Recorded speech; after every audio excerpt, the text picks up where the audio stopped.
இனிப்பான பழங்கள்லேருந்து சுகர் வர்றது இல்லை அப்படின்னு இந்த கருத்தோட நிறைய டாக்டர்ஸே டிஃபர் ஆகுறாங்களே. இப்போ நம்ம வந்து ஒரு சுகர் பேஷண்ட் இருக்காரு அல்லது ஒரு பிள்ளை வந்து ஒபிஸா இருக்கும், ஒரு டாக்டர்னா இந்த பழங்கள் சாப்பிடக்கூடாது ஏன்னா இதில் சுகர் அதிகம்னு ஒரு லிஸ்ட் வைக்கிறாங்க. பட் எனி ஃப்ரூட் நீங்க சாப்பிடலாம், அது அந்த சுகரை ஒன்றும் டிஸ்டர்ப் பண்ணாது அப்படின்னு ஒரு கருத்து இருக்கு. இதுல எது சரி? எல்லாமே பேஸ்ட் ஆன் குவான்டிட்டி தான். இல்ல, எனக்கு இந்த ஃபர்ஸ்ட் கொஸ்டினுக்கான ஆன்சர் வேணும் வரும். ஏன்னா இதுதான் இங்க ட்ரிக்கியான விஷயமே என்னன்னு கேட்டா, பழங்கள் உங்களுடைய உடல்ல இருக்கக்கூடிய, நீங்க நான் ஒரு சுகர் பேஷண்ட், நான் பழம் சாப்பிட்டா நல்ல இனிப்பான பலாப்பழம் இருக்கு, ஒரு 5-4 சொலை சாப்பிட்டா எனக்கு சுகர் ஏறிடுங்கிறது ஒரு நம்பிக்கை. ரொம்ப நேரம் டிவி ஒன்னா ஹீட் ஆயிரும்னு 90கள் சொல்லி ஆஃப் பண்ணி போடுவானுங்க. அது மாதிரி இங்க ஒரு நம்பிக்கை இருக்கு. இது சில நேரங்களில் டாக்டர்களே ஆமா சாப்பிடக்கூடாது அப்படின்னு சொல்றாங்க. இப்போ நான் மெடிக்கல் சொல்றப்ப நான் அதை ஓகே ஒதுக்கிட்டு போயிடலாம். இப்போ டாக்டர் சொல்றப்ப அதை நான் ஒதுக்க முடியாது. வாட் எக்ஸாக்ட்லி இது வந்து என்னுடைய சுகரின் அளவை கூட்டுமா இல்ல ஒன்றும் பண்ணாதா? இதுல வந்து டோஸ் தான் முக்கியம். உதாரணத்துக்கு இப்போ ஒரு பழம் இருக்குன்னு வச்சுப்போம், வாழைப்பழம் இருக்கு. வாழைப்பழத்துல வந்து ஒரு 20 கிராம் சர்க்கரைக்கு நிகரான பொருள் இருக்கு, குளுக்கோஸ் ஃப்ரக்டோஸ் அதெல்லாம் கலந்து இருக்கு. ஸோ 20 கிராம் அப்படின்னா ஒரு 4 ஸ்பூன் சர்க்கரைக்கு சமம்.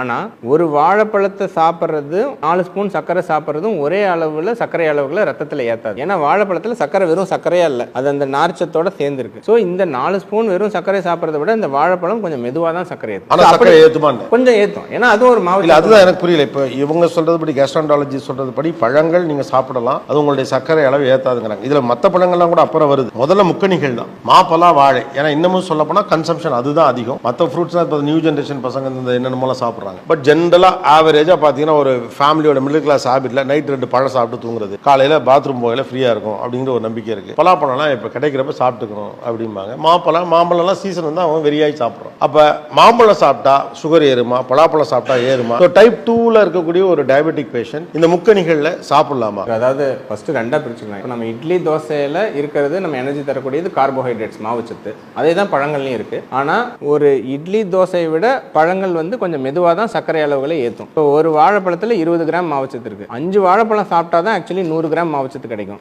ஆனால் நம்ம சிம்பிளா ஒரு பிளேட் சாப்பாடு சாப்பிட்டா 100-150 கிராம் மாவுச்சத்து கிடைக்கும். நம்ம பழங்களை ரொம்ப ஒரு எனிமி மாதிரி பார்க்குறோம், அந்த அளவுக்கு எனிமையா பார்க்க தேவையில்லை. ஒரு வாழைப்பழத்தில் 20 கிராம் மாவுச்சத்துங்கிறது ஒண்ணுமே இல்லை. நாம சாப்பிட்ற சாப்பாட்டுக்கெல்லாம் முன்னாடி அது ஒண்ணுமே கிடையாது. ஸோ சாப்பாடா பழமா ஒரு சக்கரை நோயாளிக்குன்னு கேட்டா சாப்பாடு, இட்லி, தோசை, சப்பாத்தி, ஈவன் சிறுதானியத்தை விட பழங்கள் கம்மியா தான் சர்க்கரை அளவுகளை ஏற்றும். அதுதான் அந்த கிளாரிட்டிக்காக தான் நான் கேட்கிறேன். ஸோ இட்லி ஏத்த போற சுகர் அளவை விட ஒரு வாழைப்பழம் வந்து கம்மியா தான் ஏறும். நம்ம 4 இட்லி சாப்பிட்றோம், ஒரு 3 இட்லி சாப்பிட்றோம், அந்த 4 இட்லியில 100 கிராம் கார்போஹைட்ரேட் இருக்கும். அந்த அளவுலாம் கூட இந்த பழங்கள் ஏத்தாது. பட் இன்னும் அவருக்கு சர்க்கரை ரொம்ப அதிகமா இருக்கு, அவர் ரொம்ப எக்ஸ்ட்ரீம் டயபெட்டிக், அவருக்கு நார்மலாவே சுகர் வந்து ஒரு 250-300 இருக்க வேண்டிய பேஷண்ட்னா அந்த 20 கிராம் மாவுச்சத்து, அந்த பழத்துல இருக்கிற மாவுச்சத்து அவருக்கு ஒரு பிரச்சனை தான். அவருக்கு ஒரு டயபெட்டிஸே இல்லை, ஆரோக்கியமா இருக்காங்க ஒருத்தங்க, உடல் பருமன் இல்லை, பழங்கள்லாம் சாப்பிட்றது ஒண்ணுமே பிரச்சனை இல்லை. ஆனா டயபெட்டிஸ் வந்து ஒரு சிவியரான டயபெட்டிக்கா இருக்காங்க அப்படின்னா அவங்களுக்கு அந்த 20 கிராமுமே ஒரு பாம் மாதிரி தான். அதனால அவங்க இன்னும் கூட கொஞ்சம் குறைச்சிக்கிறது நல்லது. அவ்வளவுதான் சார்.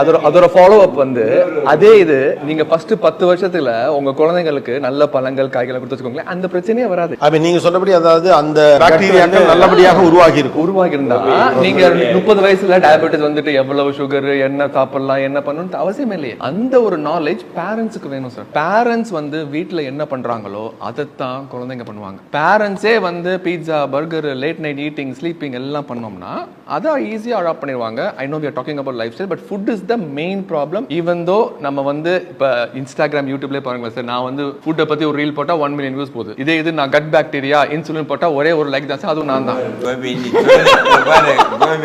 ஒன்னே ஒன்று சொல்கிறேன் உங்களுக்கு, நீங்கள் சொன்ன அருமையான முக்கணியை சொல்கிறீங்க, அது எல்லாருக்கும் பிடிச்சமானது நம்மளுக்கு ட்ராபிக்கல். அதை விட நிறைய பழங்கள் பாருங்களேன், மாதுளை, பப்பாளி, கொய்யா, நிறைய பழங்கள் வந்து எவ்வளோ நாளும் சாப்பிடுங்க.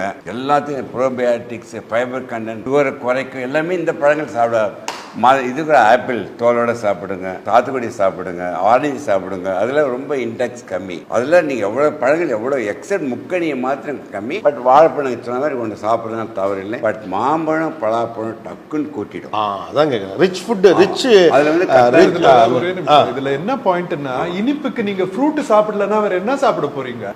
See, the thing is, what is the alternative? எனக்கு இனிப்பு சாப்பிடணும், ஃப்ரூட் சாப்பிடலன்னா வேற என்ன? காஜு கத்லி சாப்பிட போறீங்களா, இல்ல லட்டு சாப்பிட போறீங்களா? போறீங்களா இல்ல குலாப் ஜாமுனா? இந்த ஃப்ரூட்டை விட அதுங்கெல்லாம் 10x டேஞ்சரஸ். ஸோ இனிப்பு சாப்பிடணும்னு இருந்துச்சுன்னா என்ன, நம்ம ஹியூமன் பீயிங்ஸ்க்கு என்ன, இது இல்லைன்னா என்ன, ஐயோ நான் பனானா சாப்பிடக்கூடாது சார், ஆனா இந்த சாக்லேட் நான் சாப்பிடுவேன், அப்படி ஆகக்கூடாது இல்ல. Fruits are the healthiest sweet option we have. அவ்வளவுதான். ஓகே, டேமேஜ் கம்மி. இதை நீ சாப்பிடுறதுக்கு பேசாம பழத்தை சாப்பிட்டு போ. இல்லன்னா நம்ம அதானே சாப்பிடுவோம்.